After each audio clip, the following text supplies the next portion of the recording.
The scent of despair and bleach clung to the air, a cloying perfume of finality. It coated Luna's tongue, settled heavy in her lungs. Shelters always smelled the same, a foundation of fear overlaid with the sharp, sterile scent of trying to erase it. Her own omega nature, a quirk of genetics that appeared in about 2% of the population, making her hypersensitive to emotions, made places like this an exercise in excruciating empathy. Every whimper, every mournful howl snagged on her soul. She walked past rows of cages, her worn boots silent on the concrete floor. Eyes followed her, hopeful, broken, resigned. She offered soft words to each, a gentle finger poked through the wire mesh, but she hadn't felt the pull. Not the one she was looking for. Her small apartment had felt cavernous since her grandmother passed, the silence a living, breathing entity that mocked her loneliness. The savings account her grandmother left her wasn't much, but it was enough to keep the small apartment and put food on the table, while Luna worked her part-time job at the library. It was also enough, she decided that morning, to save one life. She needed a companion, a flicker of life in the quiet dark. And then she saw him. He was in the last kennel, the one marked with a stark, red tag. The label was clinical, brutal in its efficiency.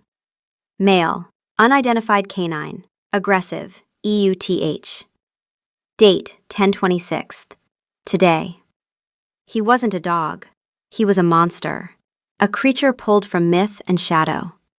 He lay on the cold concrete, a heap of midnight black fur so vast he filled the entire space. His head was the size of a boulder, resting on paws as big as her dinner plates. Even in repose, power radiated from him, a low, thrumming hum of contained violence. His chest rose and fell in a slow, deep rhythm, but there was no peace in it. It was the stillness of a storm gathering force just offshore. "I wouldn't get too close to that one, miss," a weary voice said from behind her. Luna turned to see a tired-looking man in a green smock, his face etched with the compassionate fatigue of his profession. His name tag read Frank. "He's beautiful," Luna breathed, her gaze drawn back to the creature. Frank snorted, a sad, dry sound. "He's a menace." Found him tearing apart a hunter's illegal traps up in the Blackwood. Nearly took the man's arm off when he tried to cage him. Took 4 tranq darts to bring him down. He's been here a week, hasn't eaten. Hasn't let anyone within 10 feet without trying to tear the door off its hinges. We think he's part wolf, maybe some kind of mastiff mix, but honestly, we've never seen anything like him. Luna crept closer, her heart aching. The red tag was a death sentence. All that power, all that fierce life, scheduled to be extinguished in a few hours. She could feel the rage coiling inside him, a hot, bitter thing. But underneath it, buried so deep it was almost undetectable, was a raw, desperate agony. It resonated with the hollow space in her own chest. "What's his name?" she asked softly. "Doesn't have one. We just call him Bruiser, or Trouble. Take your pick." She ignored Frank, kneeling down so her eyes were level with the cage. The beast's head lifted, a slow, deliberate movement. 2 eyes, the color of molten gold, fixed on her. They weren't the flat, unreadable eyes of a simple animal. They were intelligent, aware, and filled with a soul-deep fury. A low growl started in his chest, a sound like shifting tectonic plates. It vibrated through the concrete floor, up through the soles of her boots. It was a clear warning, a promise of annihilation. Her wolf, the soft, gentle omega spirit within her, should have been cowering. It should have been screaming at her to run, to submit, to get away from this apex predator. But it did the opposite. It uncurled within her, not in fear, but in a strange, resonant hum of recognition. It whispered a single, impossible word to her soul. "Mine." Luna's breath hitched. That was absurd. This was a feral, dangerous animal. But the feeling was undeniable, a magnetic pull that defied all logic. "Don't," Frank warned, his voice sharp with alarm. "Miss, he'll take your hand off." She paid him no mind. Slowly, deliberately, she extended her fingers toward the wire mesh. The growling intensified, the sound so deep it was a physical force pressing against her. His lip curled back, revealing teeth that were less like a dog's and more like a row of white daggers. She didn't flinch. She kept her movements slow, her own scent broadcasting nothing but calm, nothing but a deep, sorrowful empathy. I see you, she thought, pouring the sentiment into the space between them. I see your pain. Her fingertips touched the cold metal of the cage. The golden eyes blazed. The growl was a constant, threatening roar now. He pushed himself to his feet, a fluid ripple of muscle and menace. He was even bigger standing, a true giant whose shoulders were level with her own. He stalked to the front of the cage, the embodiment of death, and pressed his nose against the wire, directly in front of her fingers. The growl cut off. Silence descended, thick and heavy. Frank gasped behind her. The beast's golden eyes stared into hers, the fury warring with a dawning confusion. He took a hesitant sniff of her fingers through the wire. His whole body went rigid. A low whine, a sound of such profound, gut-wrenching despair escaped him. It was the most heartbreaking sound Luna had ever heard. He pressed his head against the cage door, a silent plea. Luna's heart shattered. Tears pricked her eyes. She laid her palm flat against the wire, her skin brushing the soft fur of his muzzle. A jolt, like static electricity but 1,000 times stronger, shot up her arm. It was warm and vital and felt like coming home. This was the first touch, and though she didn't know it, the curse had begun its slow unraveling. I'll take him, she said, her voice thick with emotion, never taking her eyes off his. Miss, you can't. Be serious, Frank sputtered. He's a monster. He's not a pet. We can't legally adopt him out. He's too dangerous. The liability. I'll sign whatever you want, she said, her voice gaining a strength that surprised even her. I'll sign a waiver. I'll take full responsibility. You cannot kill him. You won't. There was a steel in her tone she rarely used, an Omega finding her alpha voice in the face of an injustice she could not bear. Frank stared at her, then at the massive creature who was now leaning his full weight against the cage door, his golden eyes fixed on Luna with a desperate, possessive intensity. The change in the animal was so abrupt, so total, it was unnerving.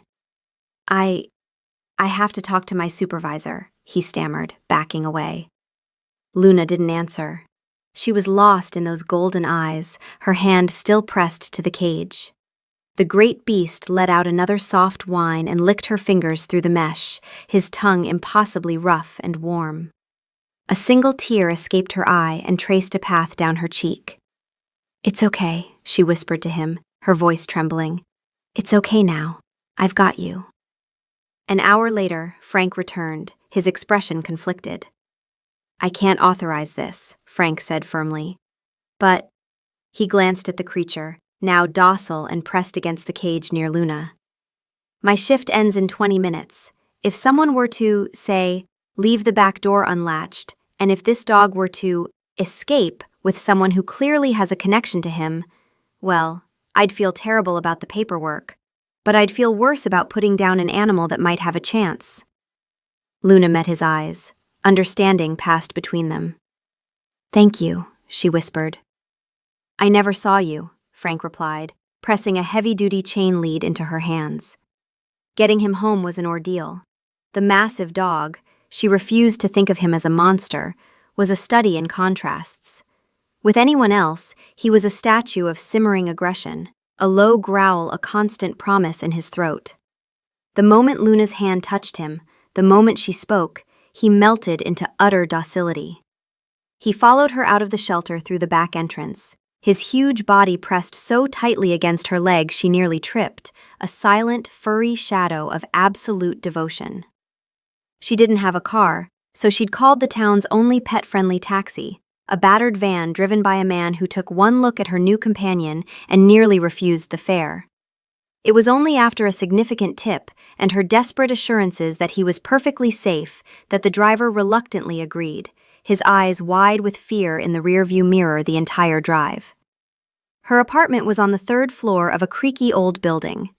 It was small, just a living room, a tiny kitchen, a bedroom, and a bath, filled with her grandmother's old, comfortable furniture. To him, it must have seemed like a dollhouse. He had to duck his head to get through the door. Once inside, he stood in the center of her small living room, looking utterly out of place, a wild god in a mortal's humble temple. Her landlord, Mrs. Chen, lived on the first floor and had a strict no pets policy. Luna knew she was breaking her lease. But when Mrs. Chen saw Bear the next morning, and saw the way the massive animal sat perfectly still, gentle as a lamb, while the elderly woman's grandchildren climbed on him, she just sighed. "He stays outside on the fire escape during inspections," was all she said. Luna nearly cried with relief. He paced the perimeter of the room, his claws making soft clicking sounds on the hardwood floor. His nose was everywhere, sniffing her worn armchair, the stack of books on the coffee table, the faint scent of lavender that always clung to her favorite blanket. It was an inspection, a claiming of the territory. Her territory. Finally, he seemed satisfied. He padded over to where she stood by the door, her heart still hammering in her chest, and nudged his massive head under her hand. The gesture was so gentle, so at odds with his terrifying size, that it made her want to cry all over again. She ran her hand over his head, her fingers sinking into thick, surprisingly soft fur. "Okay, big guy," she murmured. "Welcome home." The first order of business was a bath. He smelled of the shelter, of fear and metal, and something wild and musky that was all his own. It was the scent of the deep woods, of rain-soaked earth and pine needles. But the shelter's stench needed to go. "All right," she announced, trying to sound cheerful and brave. "Bath time." He tilted his head, his golden eyes questioning. When she walked toward the tiny bathroom, he was right behind her, her body a warm, solid presence at her back. He watched, his expression one of intense curiosity, as she knelt and turned on the taps in the old clawfoot tub. "Okay, in you go," she said, patting the side of the tub. He looked from her to the tub and back again, then let out a low, questioning rumble. "Come on," she coaxed, her voice soft. "It's just water. I promise I won't let you drown." She smiled, a small, watery thing. "It's been a while since I had anyone to take care of." That seemed to be the magic word. He hesitated for another moment, then carefully, with a surprising grace for his size, stepped one giant paw, then another, into the tub. He stood stiffly as the warm water swirled around his legs, his gaze locked on her face, trusting her completely. It was a monumental task. She had to use nearly an entire bottle of her own strawberry-scented shampoo because it was all she had. She lathered the rich fur, her hands working deep into the thick coat, scrubbing away the grime and the sadness of the shelter. She worked carefully over his shoulders, his broad back, his neck. Sometimes when she talked to him, she could swear he understood not just her tone, but her actual words. His eyes would narrow in what looked like disagreement? No, that was ridiculous. He stood perfectly still, a statue of stoic endurance, his eyes closed as her fingers massaged his scalp. She talked to him as she worked, the words spilling out of her in a quiet stream, filling the silence she had lived with for so long. "My grandmother used to say a warm bath could fix almost anything," she murmured, her voice echoing slightly off the tiled walls. "A broken heart, a bad day, a lonely night. I don't know if that's true, but it feels nice, doesn't it?" He rumbled in his chest, a soft, agreeable sound. "I get so lonely here," she confessed, the words tasting like rust in her mouth. She'd never said them aloud to anyone. "The silence is the worst part. It's so loud sometimes, you know? It just presses in on you." She rinsed his back, the water running in dark rivulets down his sides. "I talk to myself sometimes, just to hear a voice. Isn't that pathetic?" He nudged her hand with his wet nose, a gentle reassurance. "You're a good listener," she whispered, her throat tight. I think I really needed a good listener." She washed his broad chest, her hands moving over the powerful muscles. His body was odd, too symmetrical, too perfectly proportioned. She'd groomed dogs before at a summer job years ago, and something about Bear's form struck her as almost humanoid? She shook off the strange thought. She worked her way down his front legs, keeping her focus on the task. He let out a low groan of pleasure, and his back leg started to thump against the side of the tub in a steady rhythm. Luna laughed, a real, genuine laugh that felt foreign and wonderful. "Oh, you like that, do you?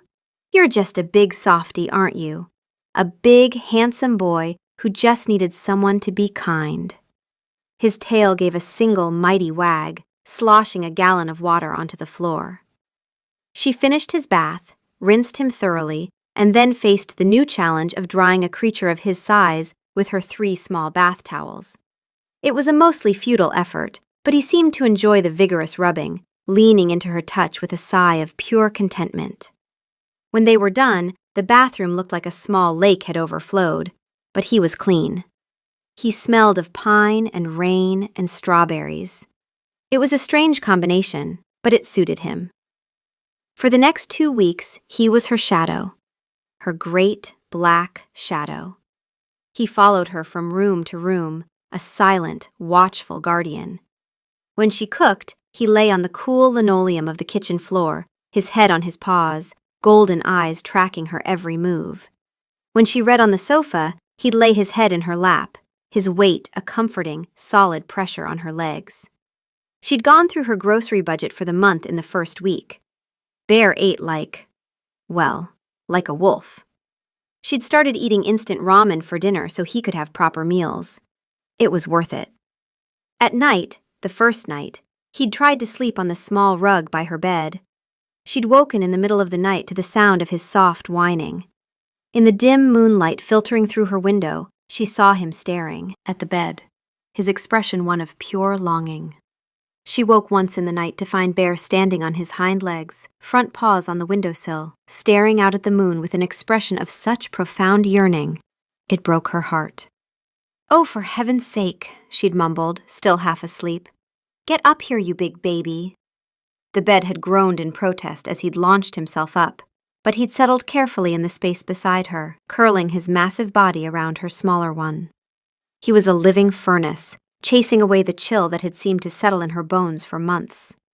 She'd fallen asleep that night with her face buried in his warm, strawberry-scented fur, feeling safer than she had in her entire life. After that, the bed was as much his as it was hers. He was fiercely protective. When a delivery man with a heavy tread had knocked on the door, he'd been at the entrance in a flash, a growl rumbling in his chest that made the door frame vibrate. Luna had to soothe him for 5 minutes before she could convince him the man wasn't a threat. He was docile and loving with her, a gentle giant, but she had no doubt that he would unleash hell on anyone who tried to harm her. She continued to talk to him, telling him everything. She told him about her dreams of opening a small flower shop, a dream that felt impossibly far away. She told him about the bullies in school who had mocked her for being a quiet, timid Omega. She told him about her first crush and her first heartbreak. She confessed her deepest fears, that she would always be alone, that she wasn't strong enough to make it in the world by herself. He would listen, his golden eyes full of an unnerving intelligence and sympathy. He would lick the tears from her cheeks when she cried, and nudge his head under her hand when she fell silent, his presence a constant, unwavering support. She called him Bear because he was as big as one. He seemed to like the name, his ears perking up whenever she said it. "You're such a good boy, Bear," she would praise him, scratching that spot behind his ears that made his leg thump. "The best boy." She was healing. The hollow ache in her chest was slowly being filled by his quiet, constant companionship. She was smiling more, laughing more. For the first time in a long time, she wasn't just surviving, she was living. She had found her purpose in caring for this magnificent, broken creature, and in turn, he was saving her from the crushing weight of her own solitude. 2 weeks passed. The full moon rose, fat and luminous in the October sky. Luna didn't know that this moon was significant. She didn't know that the curse, which had begun to crack the moment she first touched the cage at the shelter, required one final element to shatter completely. The night before the transformation, she lay in bed with Bear curled around her, his warmth seeping into her bones. She stroked his fur absently, her thoughts drifting. "I don't know what I'd do without you now," she whispered into the darkness, into his soft fur. I think I love you, Bear." She'd fallen asleep before she could feel embarrassed by the confession. That confession, spoken in pure, unconscious honesty, was the final key. Love, freely given, without expectation of return. Under the light of the full moon, the curse broke. The morning it happened started like any other. The first rays of dawn were painting the sky in shades of rose and gray, filtering through her thin curtains. Luna stirred, reaching out in her sleep for the familiar, solid warmth of Bear. Her hand met not fur, but skin. Warm, smooth, human skin. Her eyes snapped open. The scream died in her throat, strangled by sheer, paralyzing shock. Lying beside her, where her giant black dog should have been, was a man. He was on his stomach, his face turned away from her, one powerfully muscled arm thrown over the pillow where his head rested. His back was a broad expanse of tanned skin, tapering down to a narrow waist. Muscles shifted under the surface with his slow, even breathing. His hair was as black as Bear's fur, thick and slightly damp, curling at the nape of his neck. He was, even from this angle, extraordinarily handsome. And he was a complete stranger. In her bed, without clothes. Can't breathe, can't think. A man. In her bed. Her mind raced, a frantic scramble for a logical explanation. Had she been sleepwalking? Had she brought someone home from a bar? No, she never went to bars. Had someone broken in? But all her doors and windows were locked. She checked them every night. And where was Bear? Oh gods, Bear! Panic, cold and sharp, pierced through the shock. Had this man hurt him? Thrown him out? The thought sent a surge of protective fury through her. She didn't care how big or handsome he was. If he had touched her dog, she would kill him. She slid silently from the bed, her heart a frantic drum against her ribs. Her eyes scanned the small bedroom. No sign of Bear. His leash was still by the door. His water bowl was still in the corner. But he was gone. And this man was here. She grabbed the heaviest thing she could find, a thick, hardback copy of Moby Dick from her nightstand. It felt flimsy and absurd, but it was better than nothing. Her whole body was trembling, a mixture of terror and rage. She crept around the bed to face him. And her breath caught all over again.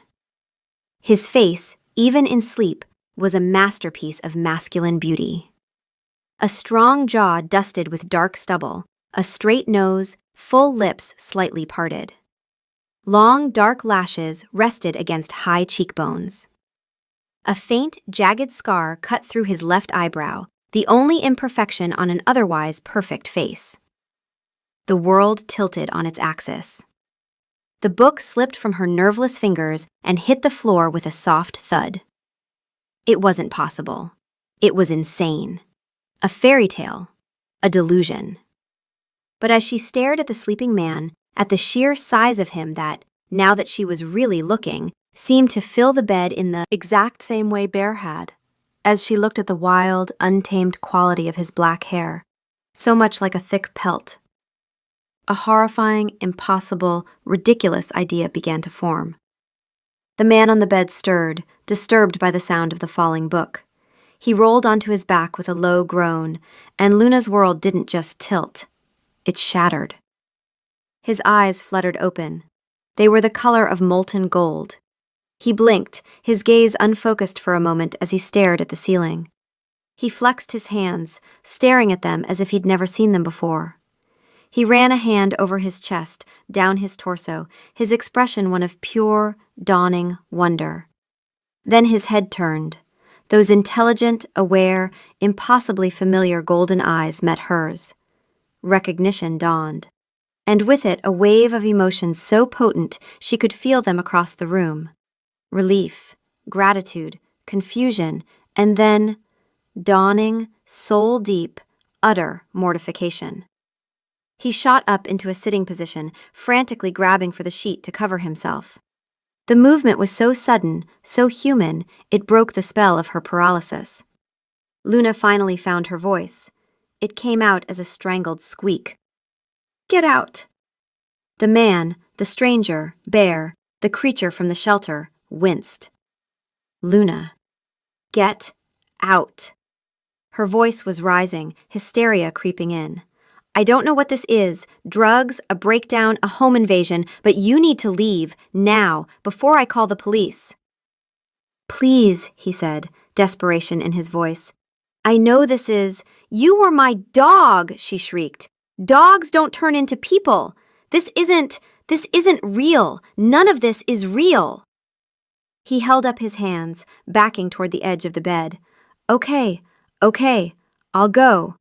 But Luna, please, just look at my eyes. Really look." Despite herself, she did. And those golden eyes, Bear's eyes, looked back at her with the same gentle, knowing expression she'd seen 100 times. Her knees gave out. She sank to the floor, her head in her hands. He swung his legs over the side of the bed, keeping the sheet wrapped securely around himself. He was watching her with an expression of profound apology and something else, something fierce and protective that set every nerve in her body on high alert. "My name is Darius," he said, his voice soft, cautious. It was deep, a low baritone that rumbled with a gravelly edge, as if he hadn't used it in a very long time. I was under a curse." Luna just stared, her mouth opening and closing. Words were beyond her. "A witch," he continued, his golden eyes filled with pain. "Her name was Morgana. She claimed I'd killed her son during a territory dispute 3 years ago. The truth, her son attacked one of my juvenile pack members. I defended my own. It was a legal challenge, witnessed and judged fair. But a mother's grief doesn't care about legality." His jaw tightened. "She wanted me to suffer as she suffered, alone, powerless, watching the days count down to my end. She hexed me, trapped me in my wolf's form, not my shifter form, true wolf, or something close to it. I couldn't shift back. I couldn't speak. I was just trapped, inside." He gestured to his own head. "I was aware of everything. The hunters, the trap, the shelter. It was a nightmare. I could feel my humanity slipping away. The beast was taking over. The rage." He trailed off, shaking his head as if to clear a terrible memory.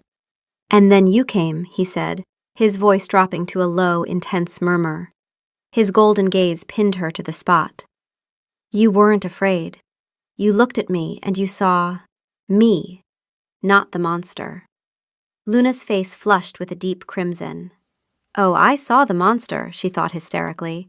"I just thought it was a really big dog." "I don't understand," she finally managed to whisper, her voice raspy. "The curse. How did it break?" Darius looked down at his hands, then back at her. A muscle worked in his jaw. "The witch was clever. The curse had conditions. It could only break under the full moon, and only after my fated mate had touched me freely, taken me into her home, and—" He paused, his voice dropping to barely a whisper. "And spoken love aloud. The witch never believed I had a fated mate. She thought she was offering false hope, a loophole that could never be fulfilled." "Fated mate?" Luna's voice was barely audible. "Luna, you are my mate." The air left her lungs in a whoosh. Mate. The word echoed in the sudden, ringing silence of the room. It was a fairy tale word, a word from stories and legends. It wasn't a word for quiet, lonely Omegas who lived in third-floor walk-ups. and rescued death row dogs. But as he said it, something inside her shifted. A deep, primal part of her that had been dormant her whole life suddenly woke up and clicked into place. The strange pull she'd felt at the shelter, the sense of recognition, the impossible feeling of mine. It all slammed into her with the force of a physical blow. Her Omega wolf, which had been hiding in a state of catatonic shock, peeked out. It took one look at the powerful alpha sitting on her bed, took one sniff of the air that was now saturated with his incredible scent, pine, rain, and pure, undiluted dominance, and it didn't just recognize him. It bowed. Mate, it crooned in her soul, a song of joyous, terrifying completion. Luna's mind, however, was still reeling from a more immediate problem. "You heard everything," she whispered, the words filled with dawning horror. "Everything I said? When I was washing you?" Darius had the grace to look deeply uncomfortable. The tips of his ears turned red. "Yes." "And she trailed off, unable to finish. "Luna," he said, his voice strained. "We are never, ever, to speak of those specific details again." The raw mortification in his voice was so profound it was almost comical. It was the only thing that broke through her own haze of shame. A tiny, hysterical bubble of laughter escaped her. It sounded more like a sob. "Oh gods," she moaned, burying her face in her hands again. "I treated you like a pet." "Repeatedly," he muttered into the silence, his voice pained. That was it. That was the final nail in the coffin of her dignity. She was going to have to move. Change her name, flee the continent. It was the only viable option. She, Luna, a nobody Omega, had given what was apparently an alpha king. She was just assuming the king part from the sheer force of his presence, belly rubs, and called him a good boy, and told him all her most pathetic secrets. There was no coming back from this. He watched her crumble, her small body shaking with silent, mortified laughter, and a feeling so fierce and protective washed over him it almost brought him to his knees. For 2 weeks he had been her silent guardian. He had slept at her side, a warm, solid weight against her back, absorbing her loneliness and her fear as if they were his own. He had listened as she poured out her heart to him, her quiet confessions a balm to his trapped, raging soul. Inside the prison of the beast's form, his wolf had recognized her instantly. Mate. Ours. Safe. The simple, powerful refrain had been the only thing that kept him from succumbing completely to the feral rage of the curse. His wolf, the primal part of him, had known. It had submitted to her gentle touch, her soft voice, in a way it never had for anyone, not even him. The witch's curse had been designed with particular cruelty. Part of the hex blocked his scent, masked his presence from pack bonds. To his people, he had simply vanished. Marcus, his beta, had been leading search parties for weeks, following false trails. The moment the curse broke under the full moon, the bond snapped back into place. That was how Marcus would find him so quickly, but he, Darius, the man, the king, had been a helpless observer to his own care. He had been forced to endure the supreme indignity of being shampooed with a product that smelled like a fruit basket, of being scrubbed like a common house pet by the one person in the universe he was meant to cherish and protect.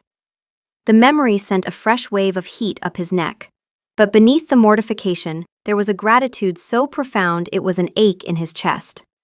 She had saved him. Not just from the shelter, from a sterile, ignominious death. She had saved his mind. Her voice, her touch, her relentless kindness had been an anchor in the storm of the curse. She had talked to him, confided in him, trusted him.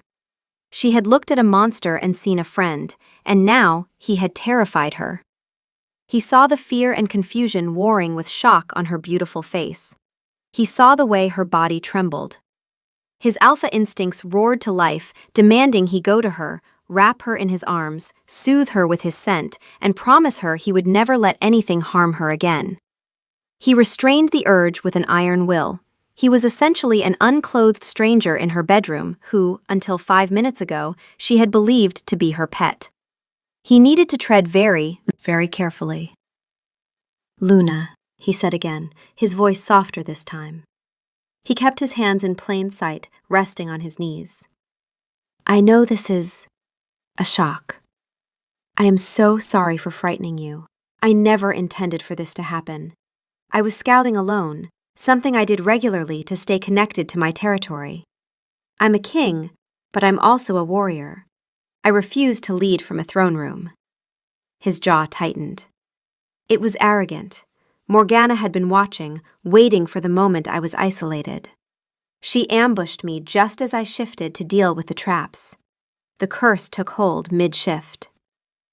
She lifted her head from her hands, her eyes wide and luminous, still shimmering with unshed tears of laughter or horror, he couldn't tell which. You're really a king? She whispered. He nodded, a lump forming in his throat at her innocence. Alpha King of the Blackwood Pack. My territory borders this town. Her eyes widened further. The Blackwood Pack was legendary, ancient, powerful, and notoriously reclusive. Shifters, beings who could transform between human and wolf, were known to exist, part of the treaties that kept the supernatural world separate from human society. Their king was spoken of in hushed, fearful whispers, a ruthless, formidable warrior who had united the warring clans. And she had been scratching his ears for 2 weeks.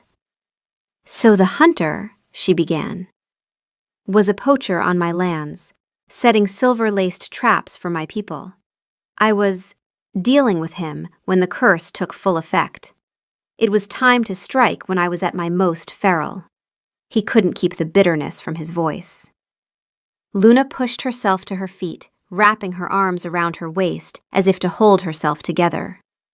She looked so small, so fragile. His wolf whined beneath his skin, desperate to comfort her. So, what happens now? She asked, her voice barely a whisper. It was the question that hung in the air between them, heavy and fraught with 1,000 implications. He was a king. She was a commoner, an Omega living a quiet, human-adjacent life. In his world, fated mates were sacred, a bond that superseded all laws and hierarchies. But she didn't know his world. He had just turned hers completely upside down. Now, he said, rising slowly to his feet, keeping the sheet firmly in place. He towered over her, and he made a conscious effort to shrink himself, to soften the sharp, dominant edges of his posture. First, I would very much like to borrow some clothes. And then, I would like to court you. Her mouth dropped open. Court me? Properly, he affirmed, his voice resonating with sincerity. As a man, as your mate. I want to take you to dinner.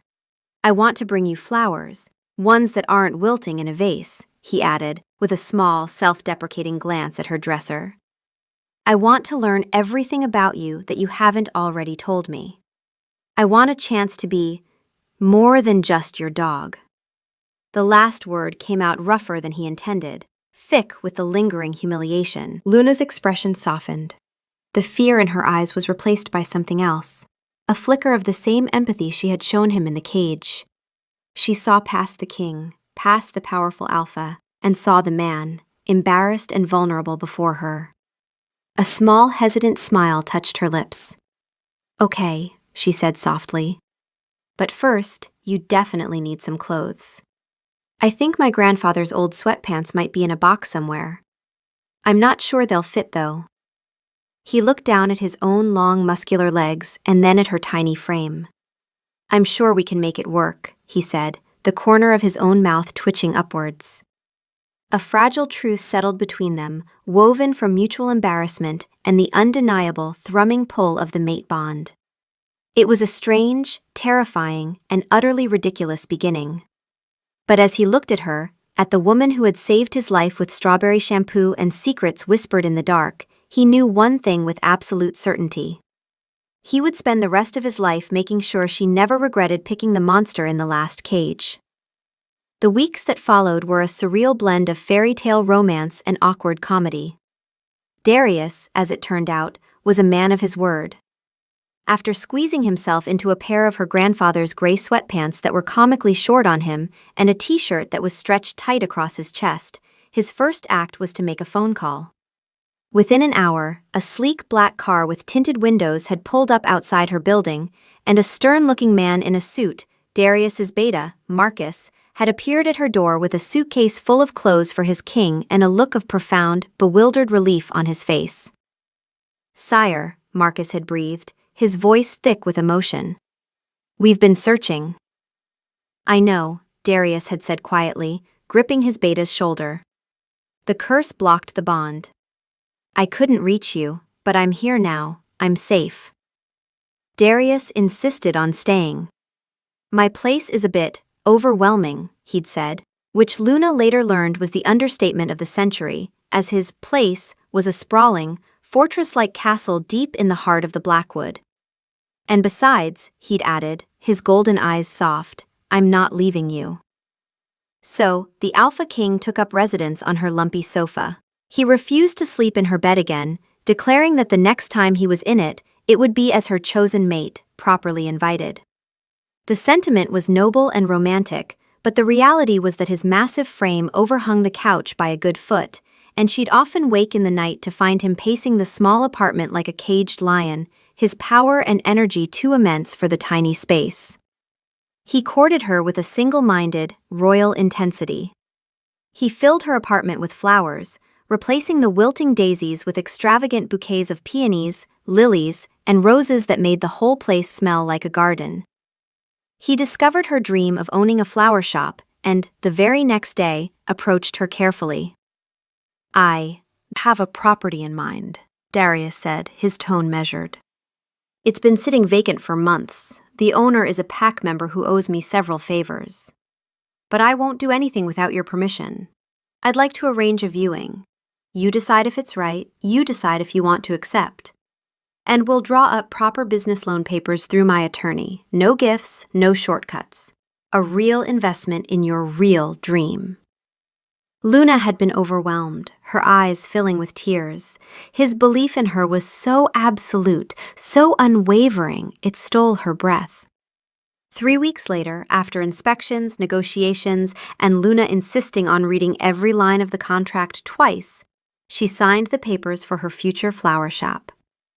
He took her on dates, not to fancy, expensive restaurants where his presence caused a stir, but on long walks in the woods that bordered her town, the woods that were the edge of his territory. He would point out different plants, his knowledge of the forest encyclopedic. He told her stories of his pack, of his parents, of the weight and loneliness of being king. She, in turn, told him things she hadn't confessed to the dog. She told him about her love for creating beauty, for nurturing things and watching them grow. She told him how her quiet omega nature had always made her feel less than in a world that prized noise and aggression. With him, she never felt less than. He listened with an intensity that made her feel like she was the only person in the universe.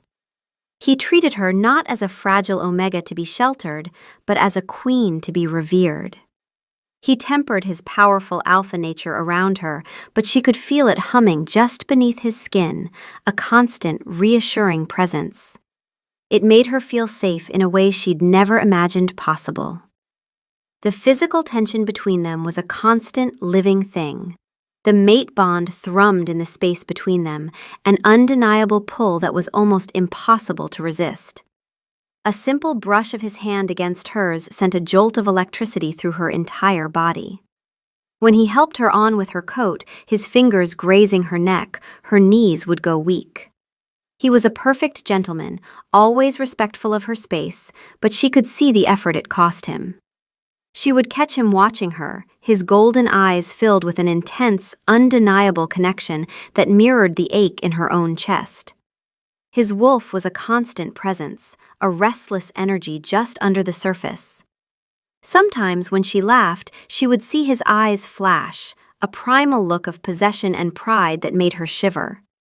The ghost of Bear was always there, a source of endless, shared mortification and secret amusement. They had, by unspoken agreement, avoided the topic of her one-sided confessions and his care routine. but it was always there. One evening, they were sitting on her sofa, a comfortable silence between them. Darius was watching a nature documentary on her small television with an expression of intense focus. It was a program about wolves. "He's asserting his dominance," Darius commented, as the alpha of the pack on screen pinned a subordinate. "A necessary display to maintain pack cohesion." Luna looked at the magnificent wolf on the screen, then at the king sitting beside her. A wicked, irresistible impulse took hold of her. "You know," she said, her voice deceptively sweet, "when you do something impressive like that, you know what I want to tell you?" He turned to her, a questioning look in his eyes. "What's that?" She leaned in close, her lips almost brushing his ear, and whispered, "Who's a good boy?" Darius froze. His entire body went ramrod straight. A muscle jumped in his jaw, and a dark, scandalized flush crept up his neck. He turned his head slowly to look at her, his golden eyes wide with utter disbelief. Luna couldn't hold it in. A giggle escaped her, then another, until she was leaning back against the cushions, shaking with helpless laughter. The sheer, priceless horror on his face was one of the most wonderful things she had ever seen. For a moment, he just stared at her, his regal pride warring with his abject humiliation. Then, the corner of his mouth twitched. A low chuckle rumbled in his chest, and then he too was laughing, a deep, rich sound that filled the small room and wrapped around her heart. He reached out, his large, warm hand cupping her jaw, his thumb stroking her cheek. The laughter died on their lips, replaced by the humming intensity of the bond. "You are a menace, little one," he murmured, his voice thick with affection. "You love it," she whispered back, her heart hammering. "Desperately," he admitted, his gaze dropping to her mouth. The space between them vanished. His lips met hers, and the world fell away. It wasn't a rough, demanding kiss of an alpha king claiming his due. It was tender. It was searching. It was a question and an answer all in one. It tasted of reverence, of relief, of coming home. The mate bond, which had been a low hum, flared into a roaring inferno, a supernova of light and heat and certainty inside her. "Mine," her soul sang. "Mine, mine, mine." He pulled back, resting his forehead against hers, his breathing as ragged as her own. "I love you, Luna," he breathed, the words a sacred vow in the quiet room. "I think I loved you from the moment I saw you through the wire of that cage. You looked at me, and you healed a part of me I thought was lost forever." Tears welled in her eyes. "I love you too," she whispered, "even when I thought you were just a very, very big dog." He groaned, burying his face in her neck.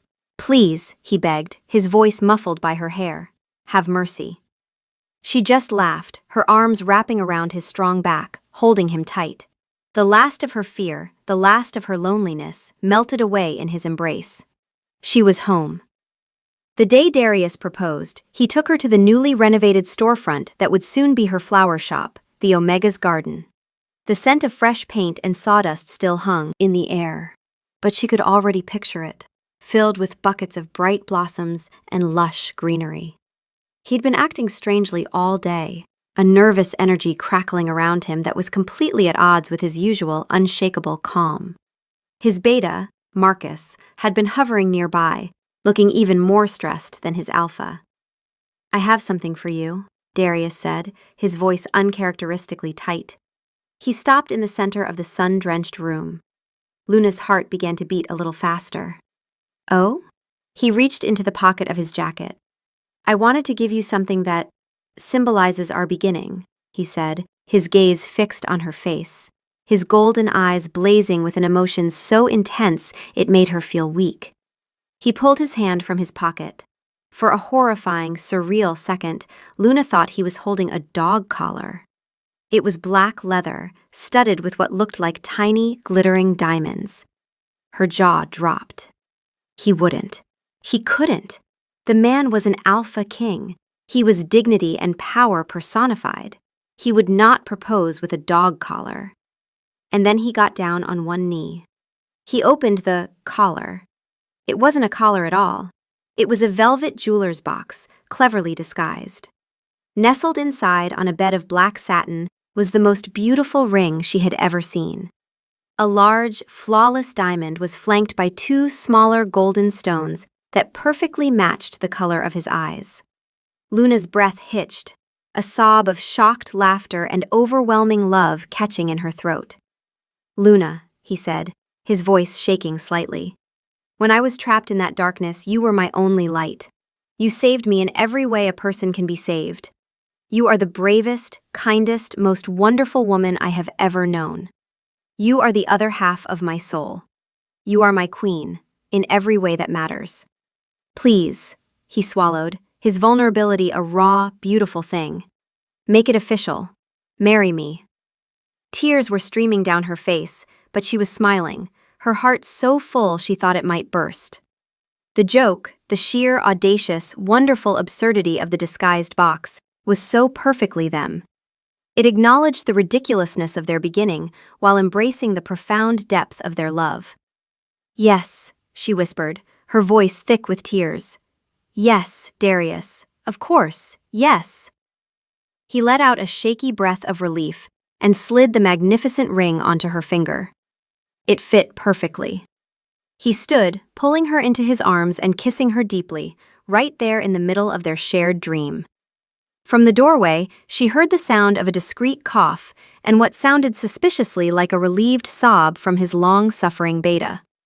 Their wedding was an affair that would be spoken of in the Blackwood territory for generations. It was held in a clearing in the heart of the ancient forest, under the boughs of giant, moss-covered trees. Luna, in a simple, elegant gown, walked down an aisle of scattered wildflowers to meet her king. When he took her hand, his golden eyes shining with love and pride, she knew she had never been more certain of anything in her life. They moved into the castle, a place of soaring stone arches and crackling fires that he had once called overwhelming. But with her there, it became a home.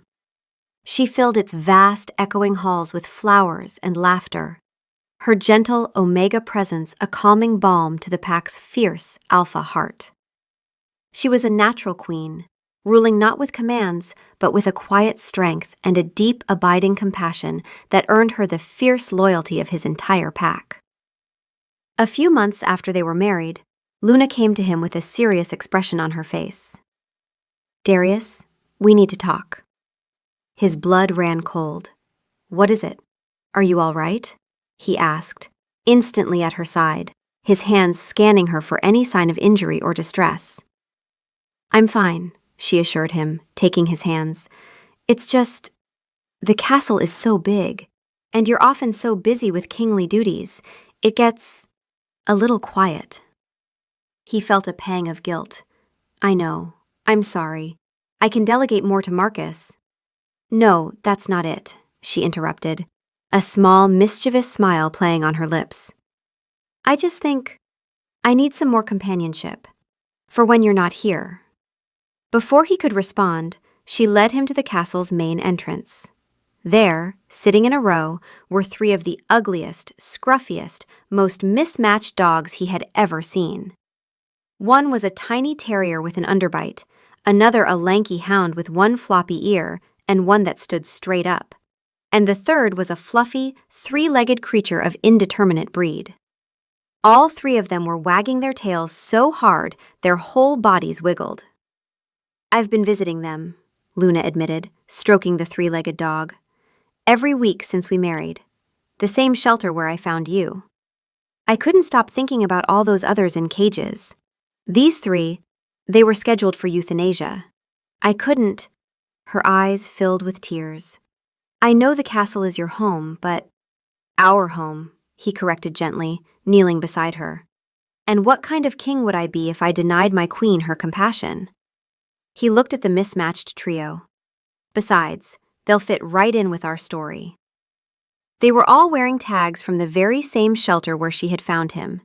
Darius stared at the motley crew, then back at his wife, whose face was alight with pure, unadulterated joy.